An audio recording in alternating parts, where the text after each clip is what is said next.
Live in partner यानी ऐसा रिश्ता जिसमें लड़के लड़कियां एक दूसरे के साथ रहते हैं लेकिन किसी कानूनी रिश्ते में नहीं होते, ना कोई रजिस्ट्रेशन ना कोई कानूनी कार्रवाई। यहाँ तक कि ऐसे रिश्तों को समाज से भी छुपा कर रखा जाता है। परिवार वालों को भी ऐसे रिश्तों के हमेशा खिलाफ होते हैं। परिवार वाले ज़्यादातर ऐसे रिश्तों के खिलाफ होते हैं। तो सवाल यह है कि क्या ऐसे रिश्ते सिर्फ शारीरिक जरूरत को पूरा करने के लिए बनाए जाते हैं? लिव इन रिलेशन में क्यों एक के बाद एक लड़के अपनी पार्टनर का कत्ल कर रहे हैं?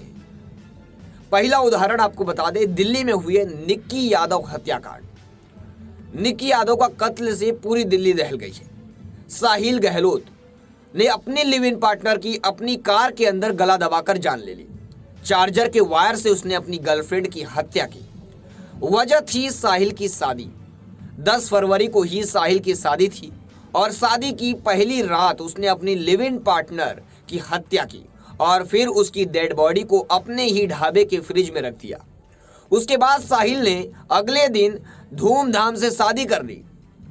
5 साल की निक्की यादव और साहिल दोनों साथ रह रहे थे। दोनों कई सालों तक लिव इन रिलेशनशिप में रहे, लेकिन जब घर वालों ने शादी की बात की तो उसने उनकी पसंद से शादी कर ली। साहिल ने निक्की से छुटकारा पाना चाहता था, जबकि निक्की अपनी जिंदगी साहिल के साथ बिताना चाहती थी। बस इस बात पर साहिल ने उसे बेरहमी से मार डाला। अब दूसरा उदाहरण आपको दे दे जो अभी फिलहाल में हुआ है, जो काफी चर्चाओं में रहा, आफताब और श्रद्धा हत्याकांड। आफताब पूनावाला, ये नाम आज भी लोगों के दिलो दिमाग में दहशत भर देता है। आफताब ने महरौली में अपनी live in partner Shraddha Walker को ऐसी खौफनाक मौत दी कि सुनने वालों के भी होश उड़ गए हैं। आफताब ने पहले श्रद्धा का गला दबाकर उसकी जान ली। उसके बाद उसने श्रद्धा की लाश के 35 टुकड़े कर फ्रिज में रख दिए थे।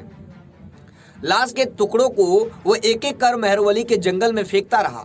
कुत्ते और जानवर उसे खाते रहे। 6 महीनों तक वो अपनी गर्लफ्रेंड की कत्ल की बात को छुपाने में कामयाब रहा। वो उसी घर में रहता था जहां श्रद्धा की लाश थी। घर में दूसरी लड़की के साथ अय्याशी करता रहा और श्रद्धा की लाश फ्रिज में पड़ी रही। तो हर दिन थोड़ा थोड़ा टुकड़ा जंगलों में फेंक कर आता। आफताब और श्रद्धा दोनों एक दूसरे से फेसबुक के जरिए मिले थे। दोनों के बीच दोस्ती हुई और फिर प्यार। श्रद्धा के परिवार वालों को आफताब के साथ उसका रिश्ता पसंद नहीं था, लेकिन श्रद्धा तो उससे इतना प्यार करती थी कि उसने अपने घर वालों से ही रिश्ता तोड़ लिया था। उस वक्त दोनों मुंबई में रहते थे, मुंबई के वसई में। इसके बाद श्रद्धा और आफताब दिल्ली आए। महरौली के घर में साथ रहने लगे। लिव इन रिलेशनशिप में श्रद्धा आफताब से प्यार करती थी, लेकिन आफताब ने उसे पीछा छुड़ाने का मौका ढूंढ रहा था। वजह थी श्रद्धा आफताब से शादी करना चाहती थी, जबकि वह महज उसके साथ टाइम पास कर रहा था। जब श्रद्धा ज्यादा जिद करने लगी तो आफताब ने उसे बेरहमी से मार डाला। अगली बड़ी खबर भी आपको बता दें, जो अगला उदाहरण है नालासोपारा से हाल ही का है, 1-2 दिन पहले का है। हार्दिक शाह अपनी live in partner Megha Thorvi की हत्या कर दी थी नालासोपारा में और शव को यानी बॉडी को बेड में छुपाकर फरार हो गया था।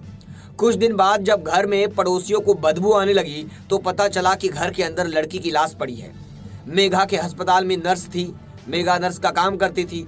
दोनों महीने पहले ही हार्दिक और मेघा किराए के मकान में साथ रहने आए थे। पैसों को लेकर दोनों के बीच झगड़ा हुआ करता था। दोनों हार्दिक ने तौलियों में से मेघा का गला दबा दिया था। मेघा की हत्या करने के बाद हार्दिक ने घर में रखा सारा सामान बेच दिया, सिवाय उस बेड के जिसमें मेघा की लाश थी। पुलिस ने हार्दिक को राजस्थान से गिरफ्तार किया। ऐसे लेटेस्ट खबरों और ऐसी कहानियों के लिए फिर मिलेंगे एक नई वीडियो में। तब तक के लिए जय हिंद।